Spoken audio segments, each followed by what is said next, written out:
नमस्कार, स्वागत है आप सभी का चैनल पर और आज के वीडियो में। तो आज के वीडियो में चर्चा होने वाली है सुभद्रा कुमारी चौहान की एक कविता है स्वदेश के प्रति प्रेम। इस पर विस्तृत चर्चा होगी। मैं आपको लाइन बाय लाइन एक्सप्लेन कर दूंगी, तो आपको कोई भी डाउट वीडियो के एंड तक नहीं रहने वाला है। आपको इस कविता का भावार्थ पता चल जाएगा, इस कविता का सारांश पता चल जाएगा और सप्रसंग व्याख्या की दृष्टि से भी ये वीडियो काफ़ी महत्वपूर्ण है, क्योंकि मैं अंत में आपको इस कविता की कुछ विशेषताएं जो हैं, काव्यगत विशेषताएं या फिर कविता का संदेश क्या है, वो सारी चीज़ें भी मैं आपको नोट करा दूंगी। तो वीडियो को एंड तक देखें, बिना समय ज़ाया किए वीडियो को शुरू कर लेते हैं। सबसे पहले बात करते हैं स्वदेश के प्रति। अब यहाँ पर ये जो शीर्षक है उससे ही आपको काफ़ी कुछ अंदाज़ा लग गया होगा कि कविता किस विषय पर आधारित है। स्वदेश के प्रति यानी कि भारत देश के प्रति, अपने देश के प्रति प्रेम का जो भाव है हमारे भीतर निहित होना चाहिए।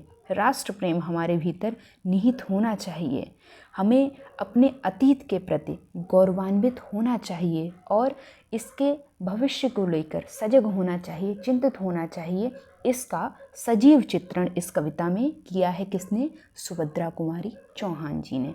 तो ये जो कविता है स्वदेश के प्रति, राष्ट्र कवित्री, जाहिर सी बात है सुभद्रा कुमारी चौहान जी की कविताएं तो राष्ट्रीयता की भावना से ओतप्रोत रहती ही हैं। आप सब इस तथ्य से भली भांति परिचित होंगे ही। तो इसीलिए मैंने इनके लिए प्रयोग किया कि राष्ट्र कवित्री सुभद्रा कुमारी चौहान की भावपूर्ण और प्रेरणादायक रचना है।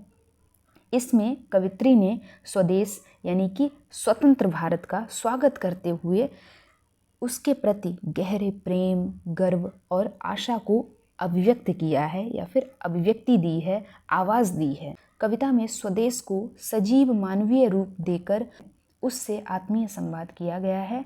तो मोटे तौर पर ये है कविता का सार तत्व। बाकी इस कविता के केंद्रीय भाव की बात करूं तो इस कविता के माध्यम से सुभद्रा कुमारी चौहान जी बताना चाहती हैं या फिर संदेश देना चाहती हैं कि स्वदेश ज्ञान, वीरता, सेवा, साहस जैसे आदर्श गुणों से युक्त होकर आगे बढ़े।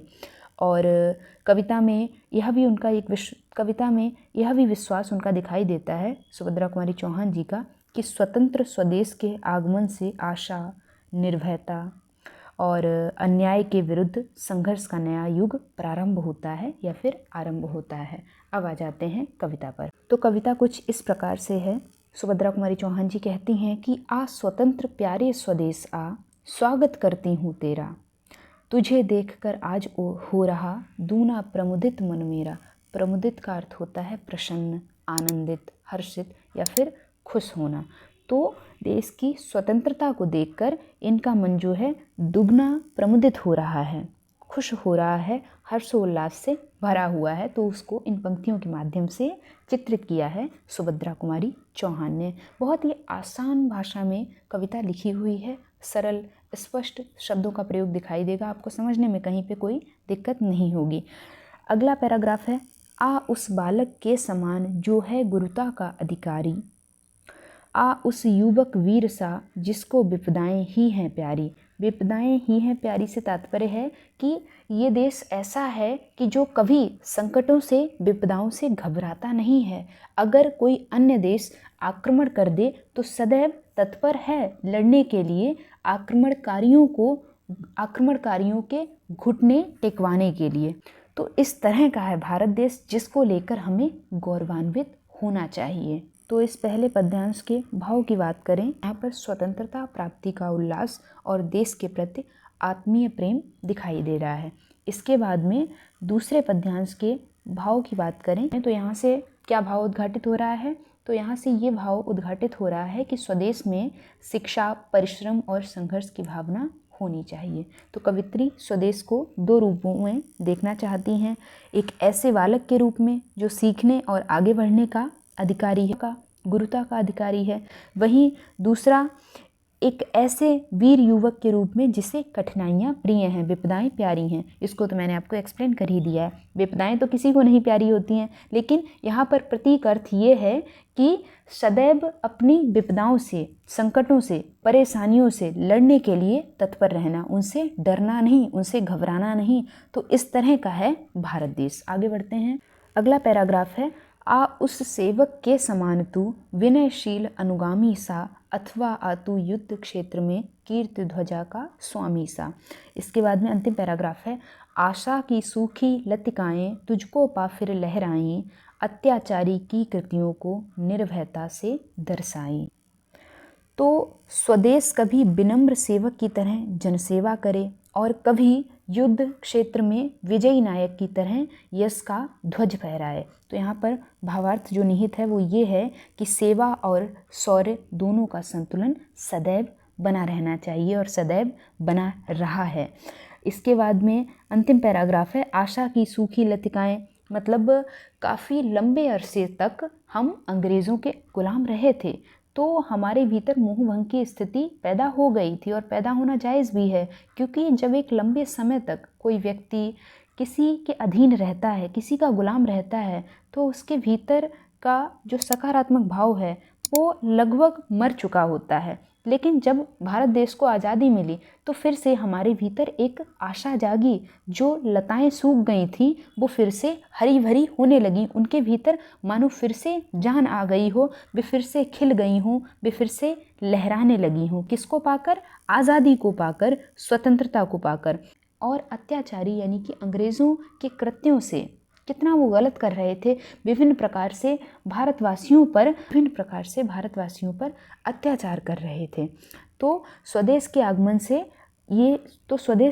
से ये निराशा समाप्त हुई, आशा फिर से हरी भरी हो उठी, यानी कि आशा का भाव फिर से संचरित हो गया। तो अब देश अत्याचारियों की करतूतों को निर्भय होकर उजागर करेगा कि उन्होंने किस किस तरह से भारतवासियों पर अत्याचार किए थे। तो यहाँ पर भाव निहित है वो ये है कि स्वतंत्रता से आत्मविश्वास और न्याय की स्थापना होती है और भारत देश में हुई भी है। तो ये है आपकी छोटी सी कविता सुभद्रा कुमारी चौहान जी की।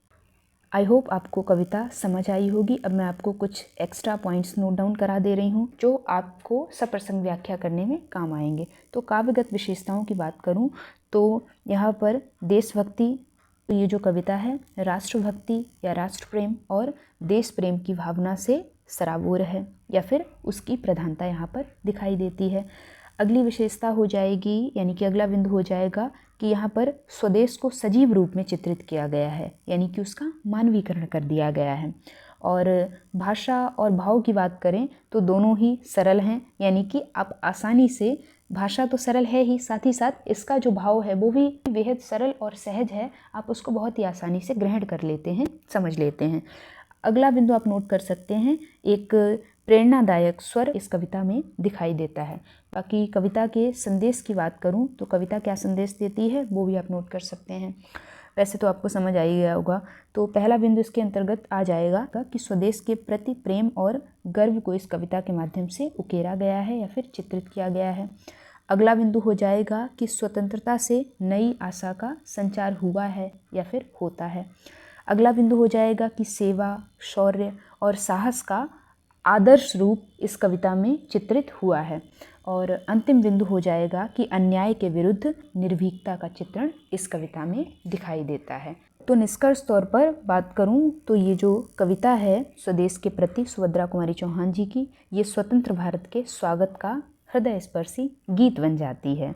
यह रचना या फिर यह कविता देशवासियों को यह संदेश देती है कि स्वतंत्रता केवल अधिकार नहीं है बल्कि कर्तव्य और साहस की भी मांग करती है। तो वीडियो को यहीं पे एंड करती हूँ। आई होप आपको कविता अच्छे से समझ आई होगी। बाकी अगर कोई डाउट या क्वेरी है तो आप कमेंट कर सकते हैं, और अगर मुझसे आप व्यक्तिगत तौर पे जुड़ना चाहते हैं, कोई सुझाव लेना चाहते हैं, तो आप मुझसे इंस्टाग्राम पर जुड़ सकते हैं। उसकी लिंक आपको वीडियो के डिस्क्रिप्शन बॉक्स में मिल जाएगी। डिस्क्रिप्शन बॉक्स में आपको टेलीग्राम चैनल की भी लिंक मिलेगी। टेलीग्राम चैनल भी आप ज्वाइन कर लेना।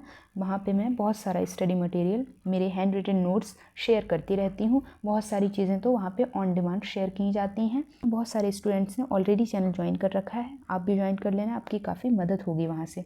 तो वीडियो को यहीं पे एंड करती हूँ।